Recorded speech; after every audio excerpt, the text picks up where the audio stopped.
Hello बच्चों, आइए प्रश्न को पढ़ते हैं। प्रश्न यह है, एक दिए गए गोले में उच्चिष्ट आयतन का एक शंकु बनाया जाता है, तब शंकु की ऊंचाई तथा गोले के व्यास से अनुपात है। यहाँ पे 4 विकल्प दिए गए हैं। विकल्प ए 2/3, विकल्प बी 3/4, विकल्प सी 1/3 तथा विकल्प डी 1/4। तो आइए सर्वप्रथम प्रश्न की मुख्य अवधारणा को जान लेते हैं। मुख्य अवधारणा, देखिए यदि हमें कोई फलन दे रखा है, मान लेते हैं fx, इसके लिए हमें उच्चिष्ट या निम्निष्ट की गणना करनी हो तो सर्वप्रथम हम इसका प्रथम अवकलज निकालेंगे, अर्थात f डैश x, और बराबर में 0 रखकर हम संभावित उच्चिष्ट या निम्निष्ट ज्ञात करते हैं। तो आइए इस मुख्य अवधारणा के आधार पर प्रश्न को हल करते हैं।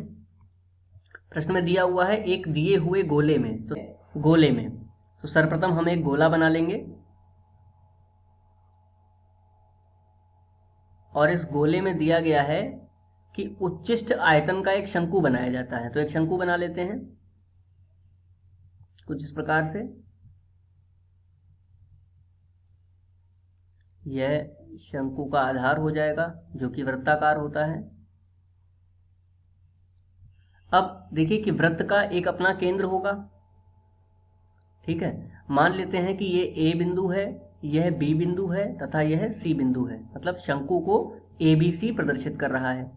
इस शंकु के लिए त्रिज्या होगी, मान लेते हैं कि वह त्रिज्या x है, और यह इसकी ऊंचाई होगी जो कि इसके केंद्र से होकर के जा रही है।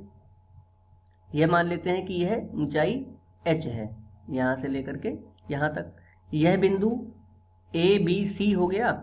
यह बिंदु मान लेते हैं, अगर हम इसको सीधा कर दें तो यह बिंदु D मान लेते हैं और यह बिंदु E मान लेते हैं, और इसका केंद्र कितना है O, जिसकी त्रिज्या R मान लेते हैं, ठीक है। यदि हम O को ऐसे C से मिला दें तो यह इसकी त्रिज्या को प्रदर्शित करेगा और यह त्रिज्या हो गई R। इस प्रकार से जो वृत्त की त्रिज्या है वह R है, जो शंकु की त्रिज्या है वह x है तथा शंकु की ऊंचाई h है।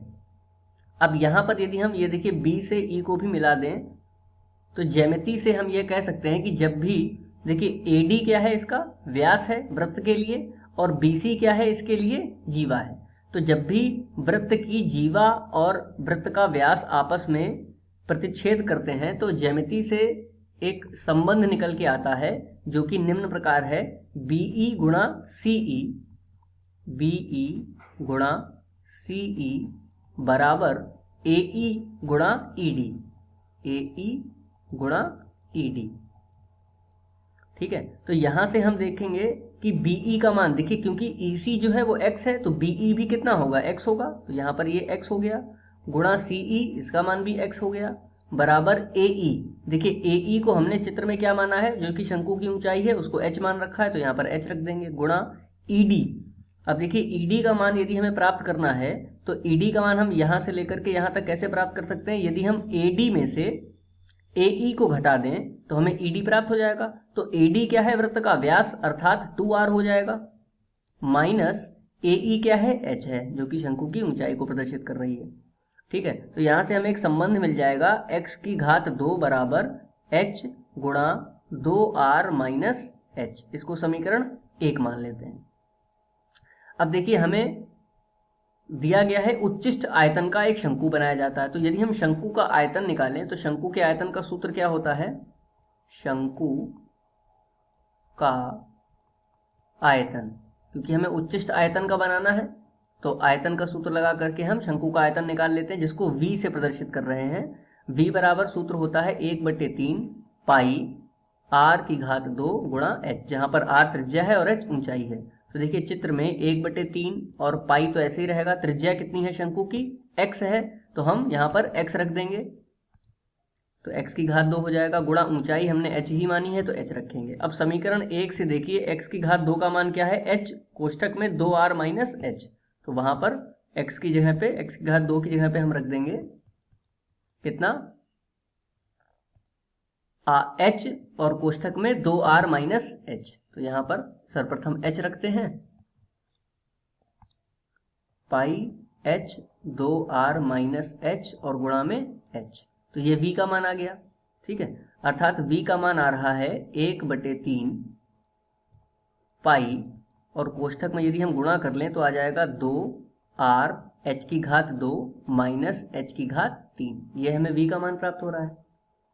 अब यदि हमें उच्चिष्ट आयतन पता करना है तो मुख्य अवधारणा में कोई भी फलन यदि दिया हुआ है तो उसके लिए सर्वप्रथम हम उसका क्या करते हैं, प्रथम अवकलज ज्ञात करते हैं। तो यहाँ पर उच्चिष्ट आयतन के लिए क्या होगा, यदि हमें उच्चिष्ट आयतन प्राप्त करना है तो वह तब हो सकता है यदि शंकु का शीर्ष a, यहाँ पर चित्र में देख लीजिए, जो शंकु का शीर्ष है a, ठीक है, वह कहाँ होना चाहिए, वह गोले के ऊर्ध्वाधर व्यास के उच्चतम बिंदु a पर, मतलब कि जो ये व्यास है AD, ठीक है, यह भी उच्चतम बिंदु a पर होना चाहिए। तो इसके लिए हम क्या करेंगे कि जो आयतन है, आयतन का h के सापेक्ष अवकलन करके हम इसका प्रथम अवकलज प्राप्त करते हैं। तो dv बटे में dh कर देते हैं, तो कितना आ जाएगा 1/3 पाई, और यहाँ पर देखिए 2r h की घात 2 है, तो ये कितना हो जाएगा 4r h आ जाएगा माइनस 3h की घात 2 आ जाएगा। ठीक है, अब देखिए यदि हमें पता करना है इसका संभावित उच्चिष्ट या निम्निष्ट, तो dv बटे dh का मान हमें क्या रखना होगा, dv बटे dh का मान हमें 0 रखना पड़ेगा। तो यहाँ पे रख लेते हैं dv बटे dh बराबर 0। तो ऐसा करने से क्या होगा कि 1/3 पाई, क्योंकि dv बटे dh का मान क्या है 1/3 पाई, 4rh माइनस 3h की घात 2 बराबर में 0। इसको आगे हल करते हैं तो 4rh माइनस 3h की घात 2, अगले प्रश्न पर देख लीजिए, 4rh माइनस 3h की घात 2, 3h की घात 2 बराबर कितना है 0 है। तो देखिए यहाँ पर हम h उभयनिष्ठ ले लें तो बचेगा 4r माइनस h बराबर 0। तो एक मान तो ये आ रहा है कि h बराबर 0 पर, ठीक है, और दूसरा मान क्या आ रहा है 4, नहीं यहाँ पर हमने ये बचेगा 3h, ठीक है, तो 4r माइनस 3h बराबर 0 लेंगे तो हमें क्या प्राप्त होगा 4r बराबर 3h, या फिर h बराबर 4r बटा 3, तो एक h का मान ये प्राप्त होगा। इस तरह से हमें h के दो ये मान प्राप्त होंगे, संभावित उच्चिष्ट या निम्निष्ठ। ठीक है, अब हम ये देखेंगे कि यह उच्चिष्ट है या निम्निष्ठ, तो इसके लिए क्या करेंगे d की घात 2 बटे dh स्क्वायर, यानी कि हम इसका द्वितीय अवकलज प्राप्त करेंगे। तब हमें पता चलेगा कि यह मान उच्चिष्ट है या निम्निष्ठ। यदि यह मान ऋणात्मक आता है तो यह उच्चिष्ट होगा, और यदि यह धनात्मक आता है तो यह निम्निष्ठ होगा। तो देखते हैं d की घात 2 बटे dh की घात 2, अर्थात इसका द्वितीय अवकलज निकालते हैं। तो हम क्या करेंगे कि d बटे dh किसका, dv बटे dh का। अब देखिए d बटे dh, dv बटे dh का मान अभी हम लोगों ने क्या प्राप्त किया था पिछले पृष्ठ पर, 1/3 पाई 4rh माइनस 3h की घात 2। तो इसको लिख लेते हैं, यहाँ पर लिख लेंगे 1/3 पाई और कोष्ठक में 4rh माइनस 3h की घात 2। ठीक है, इसका अवकलन करते हैं तो हमें क्या प्राप्त होगा 1/3 पाई। अब 4rh का कितना हो जाएगा 4r माइनस ये हो जाएगा 3 दूनी 6h। ठीक है, अब देखिए h का मान क्या आया है 4r बटे 3, तो यहाँ पर h का मान 4r बटे 3 रख लेते हैं। 1/3 पाई, यहाँ पे रख लेंगे 4r माइनस 6 गुणा 4r बटा 3, तो 3 से ये 6 कट जाएगा, 2 आ जाएगा। ठीक है, अगले प्रश्न पर देखिए क्या प्राप्त होगा 1/3 पाई, 1/3 पाई 4r कोष्ठक में लिख लेंगे 4r माइनस ये कितना हो जाएगा 2 चौक 8r, तो ये हमें प्राप्त होगा 8r। अब देखिए 4r में से यदि 8r को हम घटाते हैं तो हमें क्या प्राप्त होगा 1/3 पाई गुणा माइनस का 4r। तो यह मान जो है वो कैसा प्राप्त हो रहा है, हमें ऋणात्मक प्राप्त हो रहा है। अब यह मान ऋणात्मक है, इसका मतलब यह मान कैसा होगा h बराबर, यदि हम 3 कितना h बराबर रखा था 4r बटे 3, यदि हम h का मान 4r बटे 3 रखते हैं तो यह मान क्या होगा उच्चिष्ट होगा इस पर।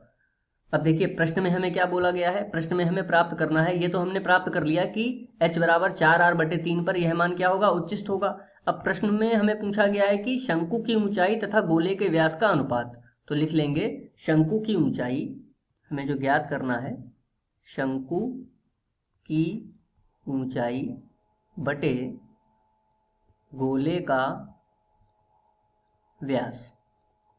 अब देखिए शंकु की ऊंचाई कितनी है, शंकु की ऊंचाई तो h है, बटे में गोले का व्यास कितना है 2r, ठीक है, और h का मान क्या हमें प्राप्त हुआ है 4r बटे 3, तो यहाँ पर रख देंगे, देखिए h की जगह पे कितना 4r बटे 3 बटे में 2r, तो r से r कट जाएगा, 2 से ये 2 कट जाएगा, तो हमें क्या प्राप्त होगा 2 बटे 3 अर्थात 2:3। अब प्रश्न में विकल्प में देख लेते हैं, विकल्प में 2 बटे 3 अर्थात a विकल्प आ रहा है, तो हम अंत में लिख देंगे अतः विकल्प ए सही है, अतः विकल्प ए सही है। मुख्य अवधारणा के आधार पर यह दिए गए प्रश्न का उपयुक्त उत्तर है। आशा करते हैं आपको समझ में आया होगा। धन्यवाद।